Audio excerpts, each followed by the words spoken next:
Bernanos est un écrivain français du XXe siècle. Il se fait connaître grâce à des romans, notamment Sous le soleil de Satan.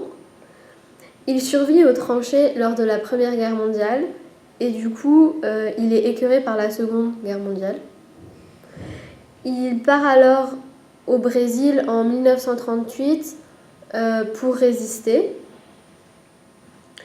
Il écrit La France contre les robots en 1944.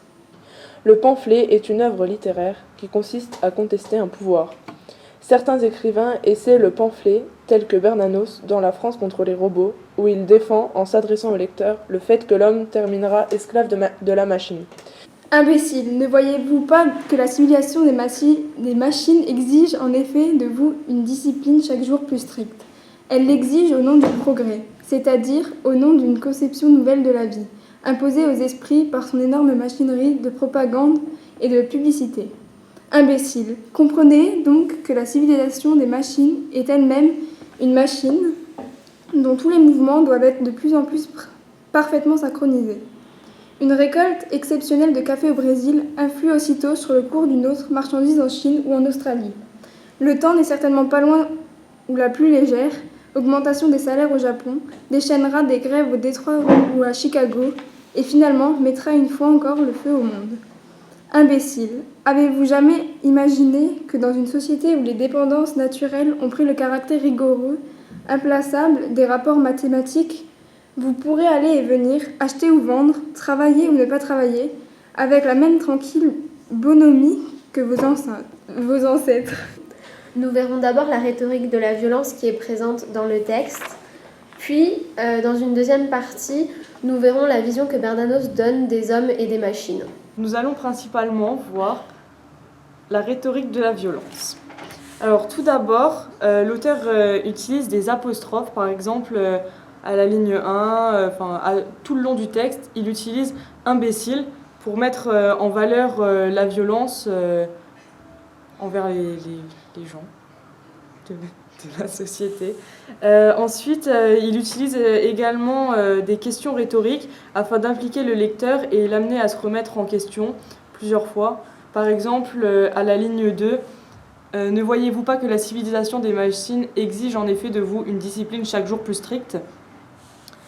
Ensuite, il utilise également plusieurs hyperboles afin de comparer la société à une foire. Par exemple, à la ligne 16, une foire aux attractions ouverte jour et nuit. Mais il utilise aussi de nombreux verbes à l'impératif afin de montrer son indignation envers la civilisation et envers ce qui se passe dans sa société. Mais il utilise aussi également beaucoup de verbes au futur et des majuscules pour appuyer sur certains mots et marquer encore plus son indignation et sa colère envers la société. Dresse le portrait d'une technique conquérante qui repose sur la discipline et l'asservissement des hommes. Il nous donne une vision alarmiste et inquiète du rapport entre l'homme. Nous verrons dans un premier temps la toute-puissance de la machine, puis nous intéresserons au sort qui est dédié à l'homme, un homme inconscient et servile. Bernanos montre ce qu'il appelle la civilisation des machines comme étant essentiellement expansionniste. Elle ne fait que s'étendre sans limite et prend alors une dimension totalitaire. En effet, le champ lexical de la dictature aux lignes 2 et 3, avec l'hyperbole plus stricte et imposée, et le nom propagande, démontre la vitesse de propagation de la machine. En outre, on a diverses personnifications de la machine aux lignes 1, 2 et 20, avec la civilisation des machines exige, elle exige, et la technique avec une majuscule, la technique. Ces personnifications décrivent le contrôle qu'a la machine sur le monde. L'exemple polémique de la ligne 5 à la ligne 10 démontre la mécanisation de l'homme et l'importante influence de la machine. Et enfin, les adjectifs qualificatifs à la ligne 10, rigoureux et implacable, montrent l'aspect dur et rigoureux de la machine. Alors on peut commencer par relever, pour montrer ce côté totalitaire, la répétition du verbe exiger dans la première phrase, enfin dans les 2 premières lignes. Je cite, « Ne voyez-vous pas que la civilisation des machines exige en effet de vous une discipline chaque jour plus stricte ?» Et ensuite, elle l'exige au nom du progrès. Donc le redoublement du verbe exiger souligne ici le poids de l'exigence, justement. Par ailleurs, elle opère une personnification de la civilisation qui est dotée ici d'une volonté. Dans un deuxième temps, on peut relever l'emploi du superlatif, notamment à la ligne 2. Elle demande une discipline chaque jour plus stricte. Le superlatif met en valeur l'extension de l'empire machinique, ou pour le dire autrement, son développement toujours plus important. Bernanos remet en cause le progrès qui correspond selon lui à une conception nouvelle de la vie, à la ligne 3. Cette apposition permet de définir le progrès et de révéler un attachement à l'ancienne civilisation. En effet, Bernanos pense que la civilisation de la machine va enterrer les habitudes et la liberté de l'ancienne civilisation, celle d'avant les machines. D'ailleurs, l'hyperbole, imposée aux esprits par son énorme machinerie de propagande et de publicité, à la ligne 3 insiste sur le caractère totalitaire de la machine, notamment à travers le vocabulaire, un vocabulaire qui évoque les dictatures. On pourra relever à la ligne 4-5 la phrase « La civilisation des machines est elle-même une machine dont tous les mouvements doivent être de plus en plus parfaitement synchronisés ».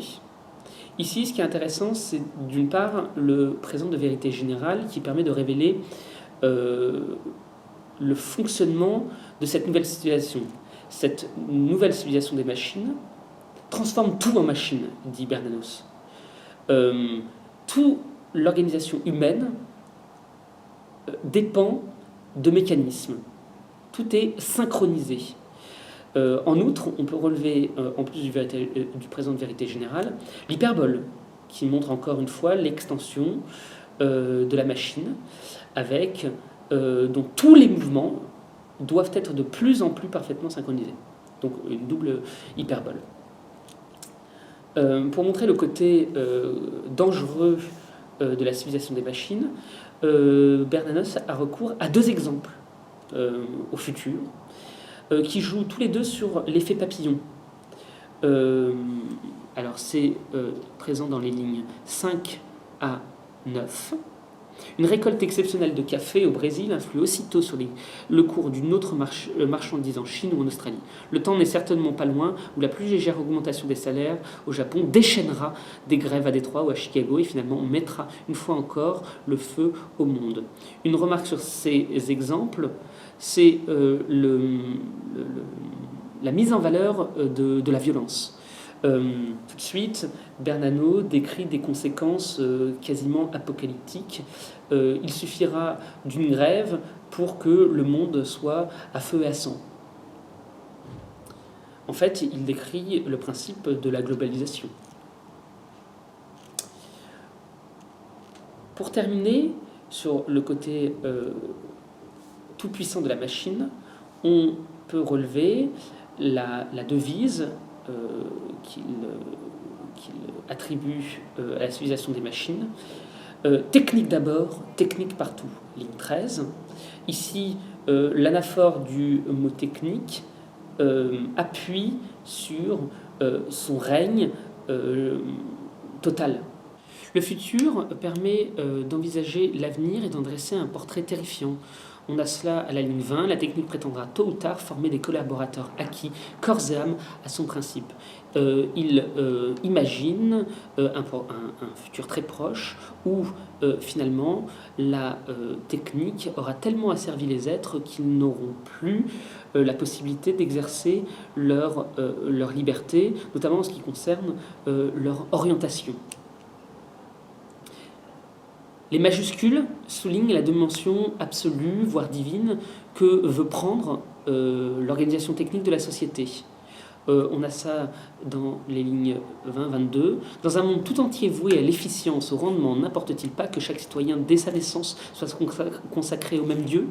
Ici, les majuscules font comme si la machine était devenue un Dieu. D'ailleurs, c'est ce que Bernanos lui reproche à la technique, de prendre la place des anciens dieux. Bernanos dénonce surtout le caractère contre-nature de ce pouvoir mécanique qui va rendre de moins en moins libre et de moins en moins humain surtout les êtres. On le voit notamment à la ligne 10-11. Dans une société où les dépendances naturelles ont pris le caractère rigoureux, implacable des rapports mathématiques, vous pourrez aller venir acheter, vendre, travailler ou ne pas travailler avec la même tranquille bonhomie que vos ancêtres. Ici, les adjectifs rigoureux, implacable, suivis des rapports mathématiques, met l'accent sur la déshumanisation de cette nouvelle civilisation.